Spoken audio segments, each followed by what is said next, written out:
So back with Colonel David Couvillon. Last week we were here. I was telling him during the commercial break we left a little meat on the bone as it relates to the conflict in Israel right now, Colonel. And since last week we continue to hear about the potential of more American aid going into the area, and then there has been more saber rattling from forces on the other side. Now there's more conversation about not just Hamas but Hezbollah. And you referenced last week on our show, I think very astutely, that Iran is a major factor behind both factions. Tell me your perspective on where we are now in this conflict, and then we'll talk about the discussion of aid going there. I think at the moment the United States is still trying to feel its way through the world view of what's happening in the area and whether they're going to go in there or support now. I don't think there's any doubt the United States will continue to support Israel with arms, armaments, and intelligence as necessary. There are two amphibious ready groups, Marine Expeditionary Units in the Mediterranean now. So these are basically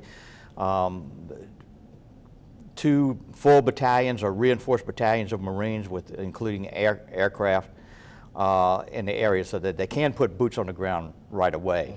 And then, of course, there's the ready forces from the Army, the Army airborne forces that could get there relatively quickly. But whether the United States goes in there or not is still a political question of what's going to happen. The propaganda coming out of the Iran coalition, or the information coming out with Hamas, Hezbollah, the Islamic other Islamic groups in the area, are still trying to foment that anti-Israel, anti-American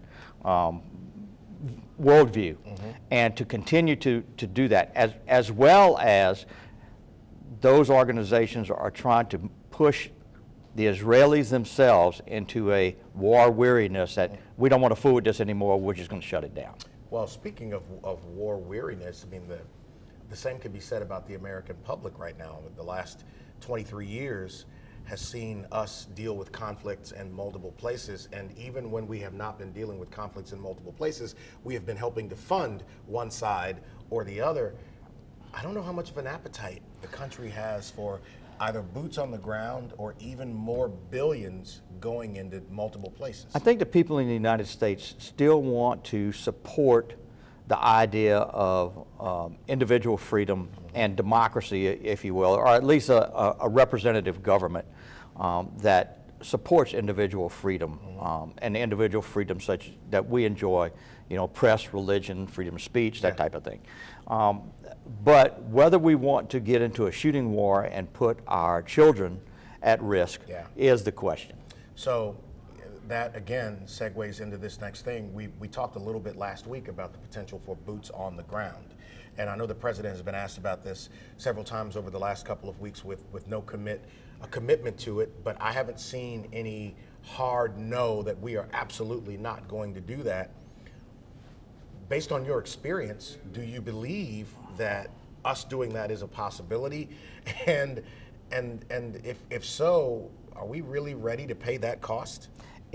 I think it is a possibility. Whether it's probable or not, it's a different story. But I think it's definitely a possibility. You can get sucked into something that you don't want to have happen relatively easily. Is it a cost we want to pay? I don't think the American people are willing to pay that right now. I don't agree. However, our government has led us into wars that the American people weren't interested in either in the past. So that's still, like I said, it's always a possibility. You spent, and I got about a minute left, you spent a considerable amount of time in Iraq after the fall of Baghdad, and you came back to the country, and actually, you're in the midst of writing a book talking about a number of things. The politics of 2023 are not the politics of 2000 and 2001 and 2002. And we now have a new reality in Washington with a new speaker from Louisiana. They're going to lean on expertise from guys like you.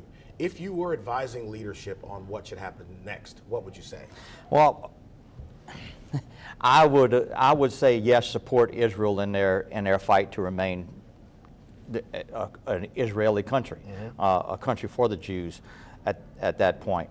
and give them the support that they need, and to continue to broker deals. As we know, Saudi Arabia is still not supporting Hamas or the Islamic sort of thing, and there are other Arab governments that are thing. So there's still an opportunity for us to be a broker in that area for a peace. We appreciate Colonel Couvillon sharing his tremendous expertise with us. Colonel, we'll keep watching this. Hopefully we'll get you to come back. I think that could happen. All right, you guys have a fantastic weekend. Sean Wallace, we're praying for you, brother. Hang in there.